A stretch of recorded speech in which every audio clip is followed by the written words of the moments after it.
Hello, and welcome to Restoring the Narratives of Indigenous and Black New Englanders. I am Gail Golec, and I had originally prepared this presentation for the Mill Hollow Works Celebration of Craft this past November in 2024. And there were tons and tons of people, hundreds of people that showed up, but I guess not everybody who attended the event got to see my presentation. So I decided to record it and make it available online for anybody who was interested, who was attended, or who is just interested in general. So thank you first off to Heather Holloway and Wade Smith of Mill Hollow Works for bringing me into the fold in the first place. And thank you all for tuning in today to take a listen. So for this particular presentation, I added a little bit of information. Compared to the one that I did live, since I don't have to worry about time necessarily for something that's recorded. So it's going to be a little bit longer than my original presentation. So because of that, I've broken it up into two recordings. So part one is going to be about narratives of Indigenous people, and the second part is going to be narratives about our research into the narratives of Black New Englanders. So, for those of you who don't know me, I am Gail Golec. I'm an archaeologist. I'm a historian. I grew up in New Hampshire. I live here today. And I also have a podcast about local history and historic cemeteries. It's called The Secret Life of Death.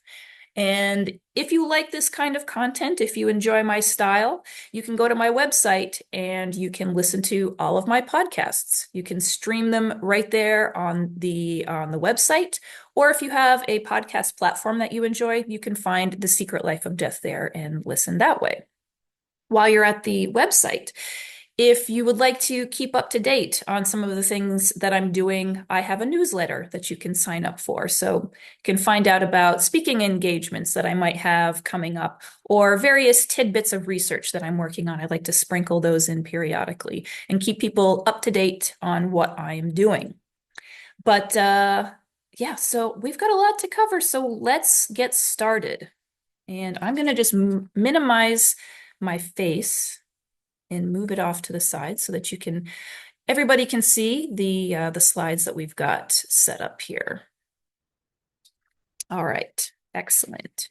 So yes, a lot of history to cover in this part of New England. There's over 12,000 years of human history, but we really only gear our research and our discussions mostly on the last 400 years of regional history. And even within that, we are primarily focused on white Anglo-American history. And so missing from all of that are all of the life stories and contributions from pretty much everyone else. We're talking about, that includes Indigenous and Black people among them, who have been part of these communities really from the very beginning and before Europeans even showed up here. So reconstructing their narratives can be difficult, but there are clues that are spread throughout documents and stories that highlight Indigenous and Black people in these communities as neighbors, as friends, church members, landowners, veterans, farmers, musicians, and tradespeople, and thus integral to small town New England life.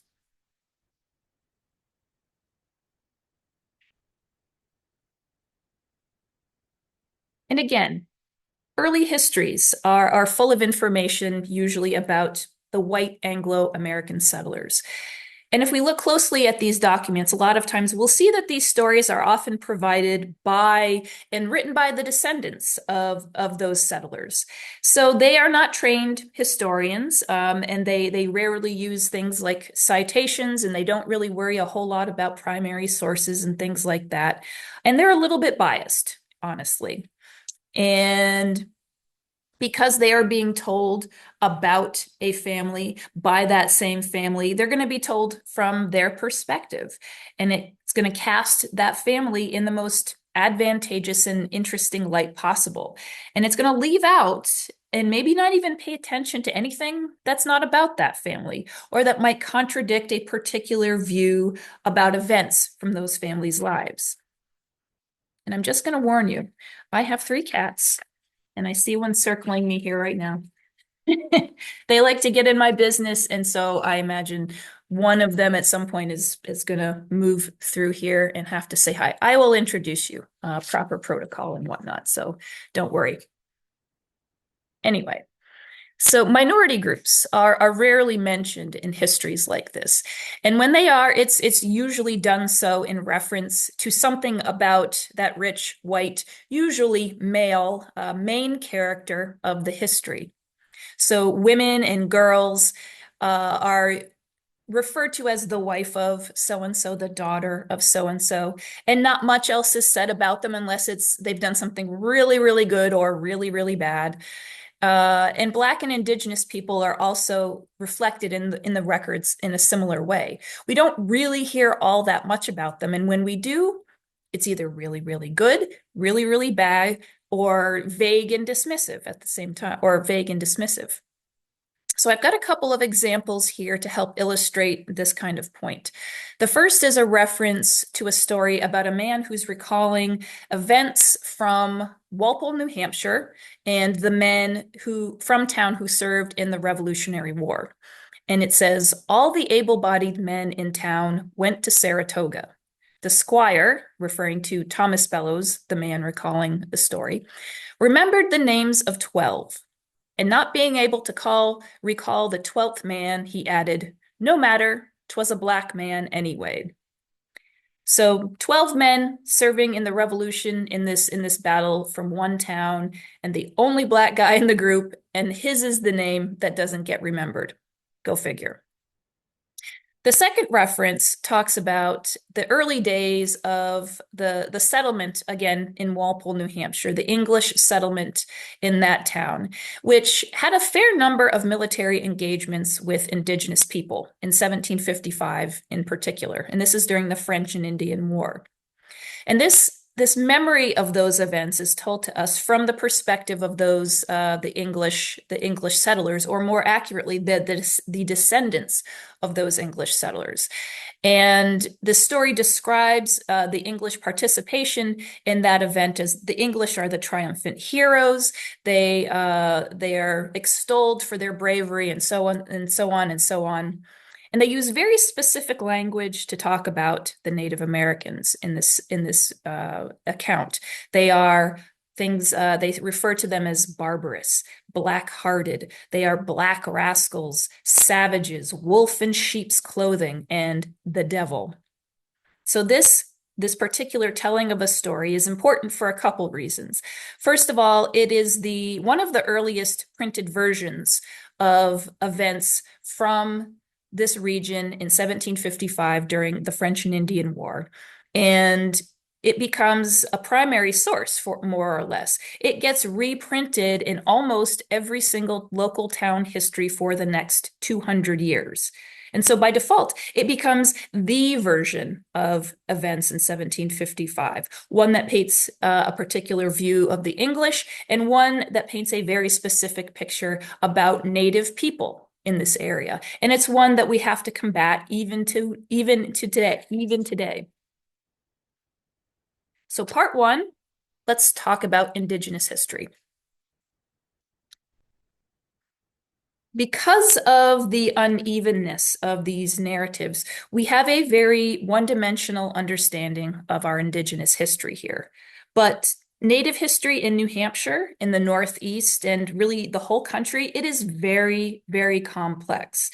And from the contact period onward, it is completely interwoven with our white history, although it is not usually presented to us that way. So it can be hard to talk about. There are a lot of difficult things in this kind of history. It's hard to talk about. It's hard to hear for some people. And because of that, it isn't talked about very often. This history is shunted to the side and reformed and reworked to make it a little bit easier to take in for some people. But no matter how much we have tried to distance ourselves from the details or reshape the stories and downplay the Anglo-American involvement in Indigenous history, and even downplay the presence of Indigenous people in the area, there are things in our everyday life that speak to a very intense, interconnected, and long-lasting relationship between English people and white people in North America. For starters, we can just look at a map. Here in this area of New England, there are all sorts of Abenaki words that endure to this day. There are a lot of place names like Ashwellet, Skitchawag, Wantasticket, Connecticut, Mascoma, and Poocham, for just some examples. And then there are actual everyday words that we use that come from the Abenaki language. You might not even realize it. They things like skunk and moose, and the word mosey, like to mosey along, mosey. It's an Abenaki word. And uh-huh. We probably use uh-huh every single day. And it is an affirmative. Are you coming? Are you uh-huh? That is an Abenaki word. And so if we think about it, language is a very intimate thing. You need to have sustained contact to adopt another group's language into your own. So the English and the Abenaki were more than just trading partners or occasional enemies on a battlefield. They shared. They shared space. They shared food. They shared language. They shared everything else that goes along with that. And that speaks to the fact that they knew each other very well for a very long time. And if we think about how New England was settled by the English, they relied completely on the original indigenous inhabitants for this. When the English first moved into New England, it was all indigenous territory filled with indigenous people, and they looked to see where native people were living. They looked to see where native people were hunting, where native people were fishing, where native people were finding fresh water. And they used those same places, and they set up is where they set up their first English settlements in those very same places. And that's an aspect of this history I think that gets glossed over and overlooked a lot. The fact that any place that you see an early English fort or a river ferry crossing, for example, those were all going to be places where English people observed native people living first. And in the towns, our towns all along our rivers here in the Connecticut River Valley, in the Ashwellet River Valley, and so on and so forth, all of those early towns are going to be situated in places where native people were already living. So places with fresh water, on a navigable river, near natural river fords, and near reliable food sources. And you can find those places on maps even today. We can look at examples from historic maps. In the center part of our slide here, there's a picture of a ferry crossing on a 1929 map between Wethersfield, Vermont, and Claremont, New Hampshire. There's Ashley's Ferry that shows up here, and this is a much later ferry, but this is all based on where a native river crossing originally was situated. And there are dozens and dozens of examples of these all up and down the Connecticut River. This one just happened to show up very nicely on a map. We also have on the right-hand side an early drawing of Fort Dummer, which was down in Brattleboro, Vermont. And this is a very early fort that was set up right on the banks of the Connecticut River. You can even see, I'm pointing like you can see me. You can see in the drawing that there's a little cross-hatching that's showing it's right there next to the river. And we also have evidence from archaeological sites in the area. There is a very well-known Native American fish weir in Swansea, New Hampshire on the Ashwellet River. And early settlers, and that's a picture on the left-hand side there, and early settlers, English settlers that come to this area, they mention this dam. It existed before they got there, and they likely observed native people fishing there and thus learned this is where you get fish. This is how you get fish in this area. And so we see this scenario of English settlement play out over and over and over again in this region. How, where, and why that settlement happens is important because that is the backstory behind what little information does show up about Native people in our historic record.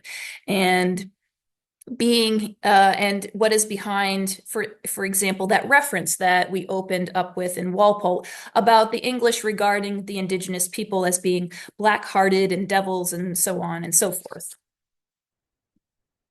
I'm just going to move my face out of the way so we can have a look at this map. I'm going to take a drink.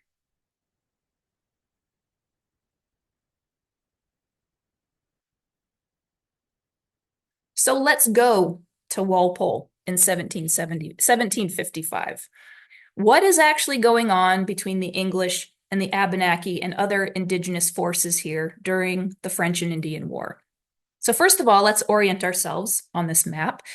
Everything on the left-hand side of the map, that is going to be Vermont, what is today Vermont. On the right-hand side, that is going to be what is today New Hampshire.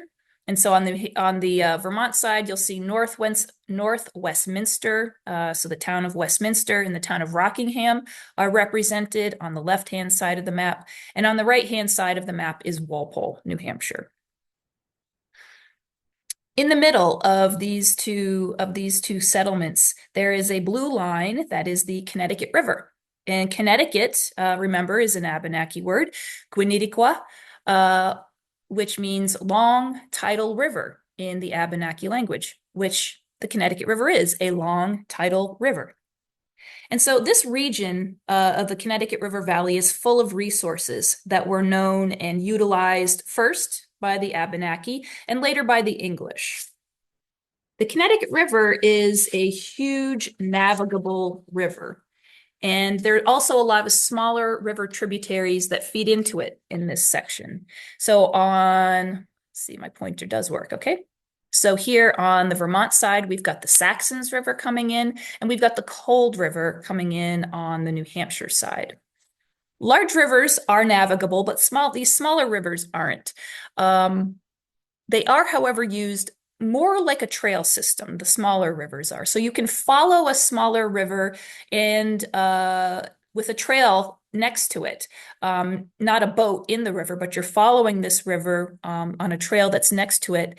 And you can go into the uplands, and this gives people access to different parts of the territory in the uplands. These smaller tributaries and their trails, they connect to other watersheds in the landscape, and therefore they help connect to other groups of people in the area.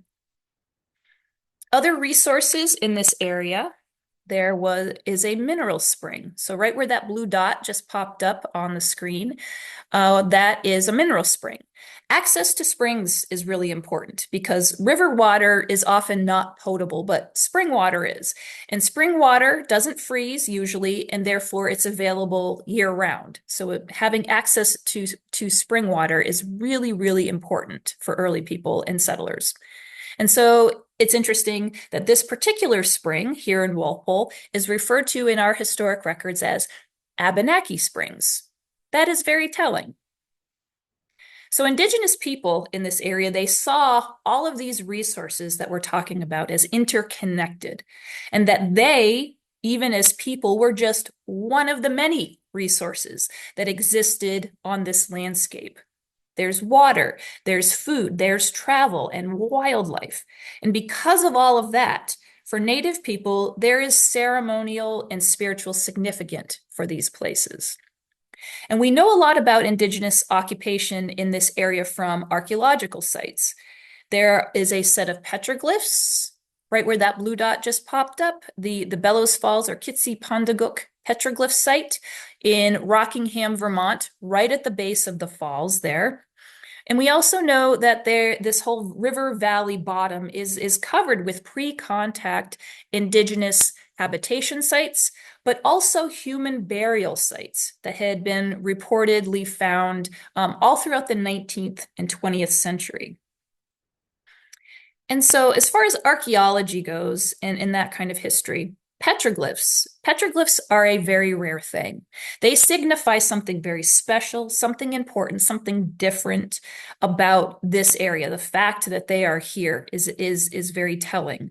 And the fact that there are a number of indigenous human burials that had been reportedly found all over this valley can attest to that, to something spiritual, to something ceremonial about this area.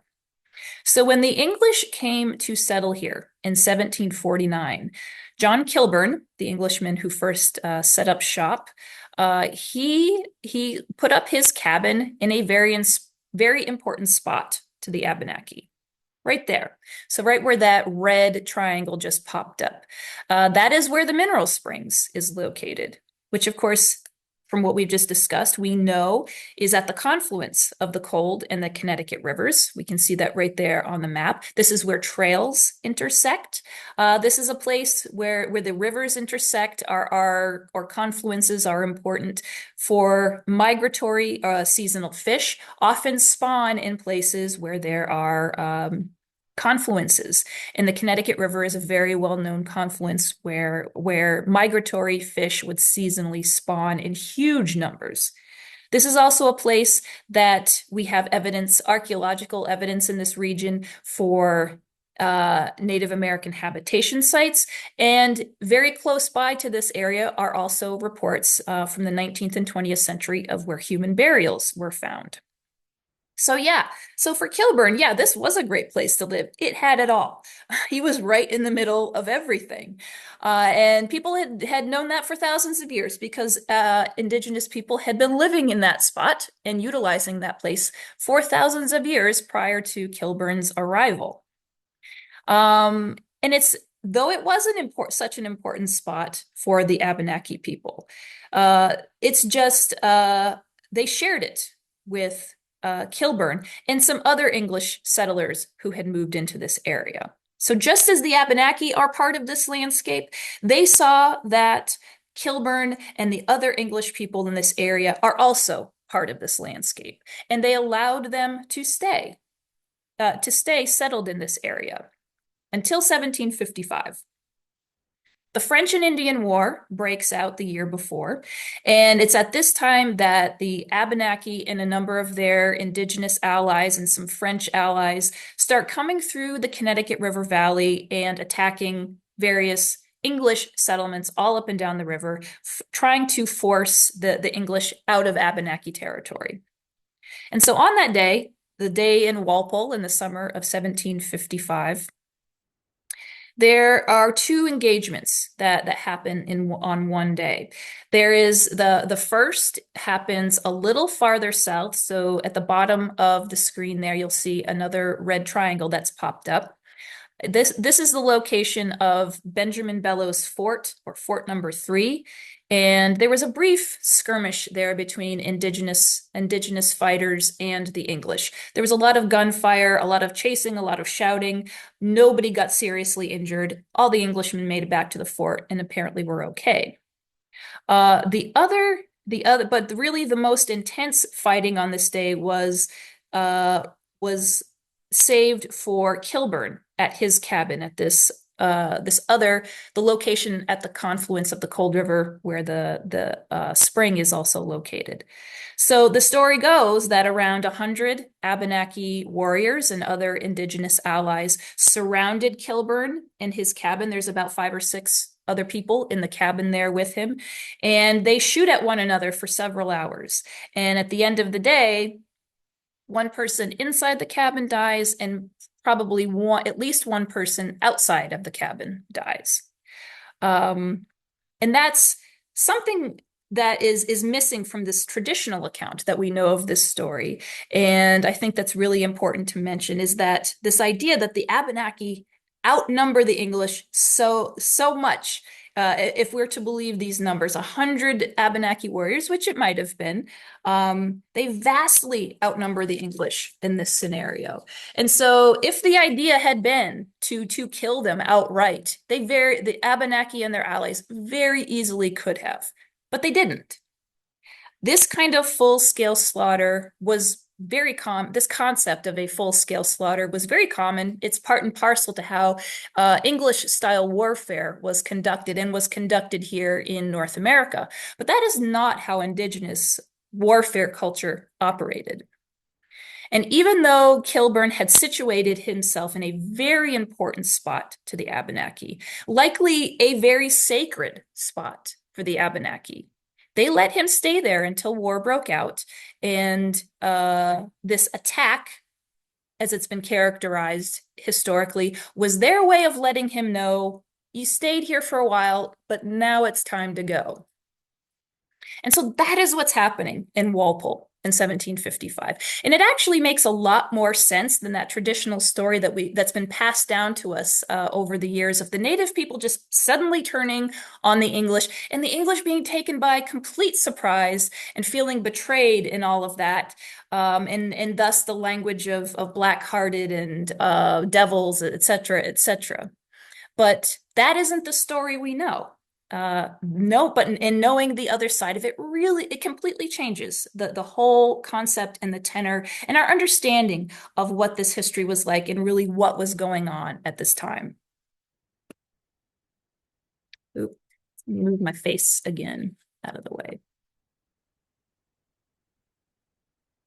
Okay. So that's just a snapshot of one example of Indigenous history in New England here. It is very complicated and it's highly varied. It really depends on where you're living and what time period you're talking about as to what's happening. Native history is not monolithic. Nobody's history is monolithic. In this part of New Hampshire, again, most of those early written accounts that we've come across tend to write negatively about Indigenous people or write them out of history completely. And other parts of New England have a very different Indigenous history. It's one that still hinges on and around the English, however. So we're all familiar with the Pilgrims. Plymouth Rock, 1620, hard times, da da da da da. After the English got a generation or so of living in New England under their belt, and they had a little more time to do than just survive, do anything more than just survive. They really committed themselves to start converting Native people to Christianity. And this type of full scale conversion would have obviously a huge impact on Native people. And combining that with the toll of years of warfare and displacement and disease, all of that had on their populations. By 1654, so we're talking about southern New England now, Massachusetts, Connecticut, Rhode Island area, there was a Puritan missionary, John Eliot, who had started to set up what were called Indian praying towns, and which were situated in Nipmuc territory. And Nipmuc is an indigenous group outside of down in Massachusetts, sort of central Massachusetts, west of what is now Boston. And these praying towns were set up by the English as a place where Christianized Native people were allowed to live. Again, they're still on Nipmuc land at this point, and this is always going to be the rub when you start talking about land use, and the English and their need to control it. This is still Native territory, but the English are allowing Christianized, mostly Nipmuc, but other groups too, Nipmuc Native people to live in these Indian praying towns outside just west of Massachusetts-based settlements, sort of as a barrier between the Christian Englishmen and the non-Christianized Native people who are in the areas surrounding the Boston area. And so they had, in order to be able to stay in these praying towns, the Native people, first of all, had to convert. They had to become Christians. They had to give up their traditional life ways, their ways of hunting and socializing, their kinship networks, the way they utilized their land, and live an English lifestyle. That was what was considered more acceptable type of lifestyle. So part of this conversion process involved getting children into English school systems. And really, this is the beginning of what we now know as the residential school system that we know very well in North America. But this is the kind of the origins of how that all started here. And the English, the native children would learn English. They would be converted. They'd have to dress in English clothes. They'd have to learn an English occupation. And they'd often take on English names. And so one of these children that Eliot took into this schooling system was a Nipmuc boy named Wawas. And he would become converted. He would learn English. He would also take on the trade as a printer. And he may be familiar to you by the name of James Printer. He was instrumental in many things in history at this time in this area, one of which was translating the Bible into a number of the indigenous Massachusetts dialects, printing and getting it printed. There's word that he might have even set the type for these printing Bible printings at the time. Oh, I'm covering his face. Sorry. There we go. That's a little better. And we know a good bit about James. This isn't James, a picture of James Printer off to the side, but we know a good bit about James Printer, in large part because James was, quote, a good Indian. He converted, he learned English, he did all the things that the English wanted him to do. And of course, the English liked that. And so they tended to treat him a little bit better at times, and they tended to write favorable things about James. He really towed the line for the English until he didn't. During King Philip's or Metacom's War in the 1670s in southern New England, James and other Nipmuc men who were willingly allied with the English at this point, and they were acting as scouts for them. The English were fighting against Metacom and other indigenous people.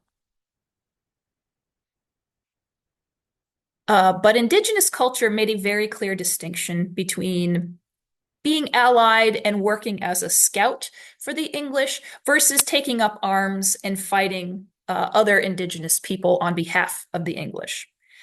Again, similarly to what we talked about, what was going on in Walpole in 1755, killing was never the goal with indigenous combat. And so the Nipmucs considered it quite something else to take up arms against Metacom and his people.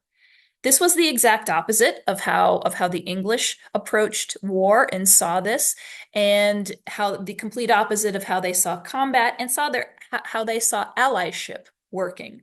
And so when the native people who had been their allies didn't want to fight other native people, the English took that very, very personally and saw that as a betrayal. And so suddenly, James Printer, the convert, the guy who did everything the English had wanted him to do, was seen as untrustworthy and deceitful and on and on and on. The same kind of language that we saw in Walpole in referring to the events in 1755. The same kind of attitude towards Native people showing up. But when we know the other side of the story, again, in this scenario as well, when we know the Native backstory to that, it really changes the perspective. And it's a completely different story when we understand the background and the other perspective that we generally aren't presented in a lot of this history. Move my face. Just can't find a good place for my face. Okay. But the Nipmucs the praying town Hassanamisit, that was the name of one of those praying towns that the English had set up. Hassanamisit later becomes Grafton, Massachusetts. The native people living there maintained a relationship with the English even after King Philip or Metacom's War. And so if we're going to jump ahead a generation or two, we're going to come to a man named David Abraham. He was the grandson of James Printer. And here we have an example of a will of David Abraham's. It's dated from 1778. And we learned from this that at this point, David is not only a resident of Alstead, New Hampshire at this point, this is the 1770s again, but he's also a soldier in the Continental Army. Isn't that interesting?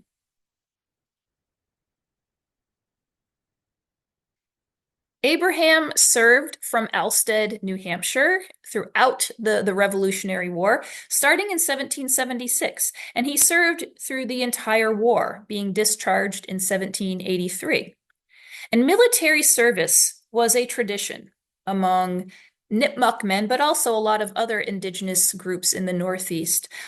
Those who were Christianized or non-Christianized, they served alongside of, in many cases, served alongside the English as allies through many of the quote Indian wars that took place in throughout New England and the Northeast, and the French and Indian War, going all the way back to James Printer and even before that. So there is a very long tradition of military service in indigenous culture in the Northeast here.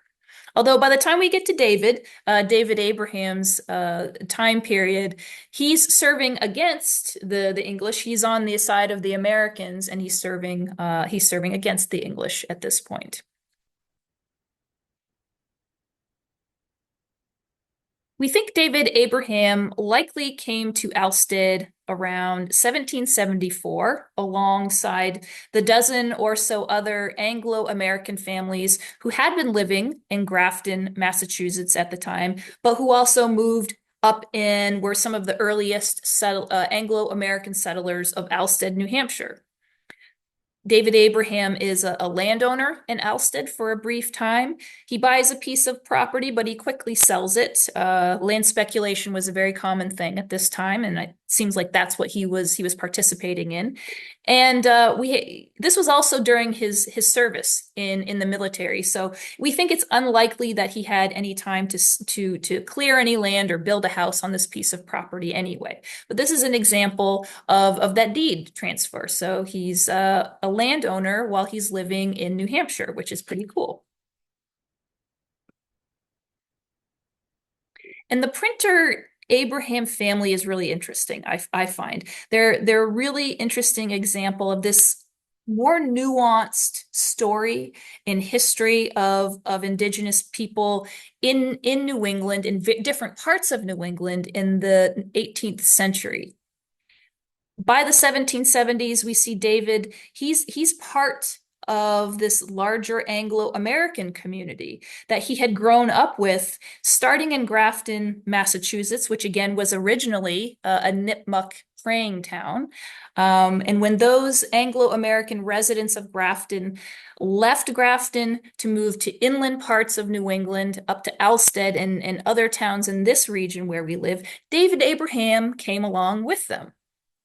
Records indicate that David was particularly close to the Prentice family. They were situated originally in Grafton, but the Prentices also came up to Alstead as well. David's father and grandmother had been baptized while they were living in Grafton into the Second Grafton Congregationalist Church by Reverend Solomon Prentice. So there's a connection to the Prentice family starting in Grafton when they lived there. When he was in Alstead, David bought a piece of land that was near other members of the Prentice family. He buys that piece of land from somebody in the Prentice family, and when he sells it to a member of the Prentice family. And even in his will, David Abraham leaves land and assets to members of the Prentice family. And in part, we think this is because, unfortunately, he never married. He had no children of his own.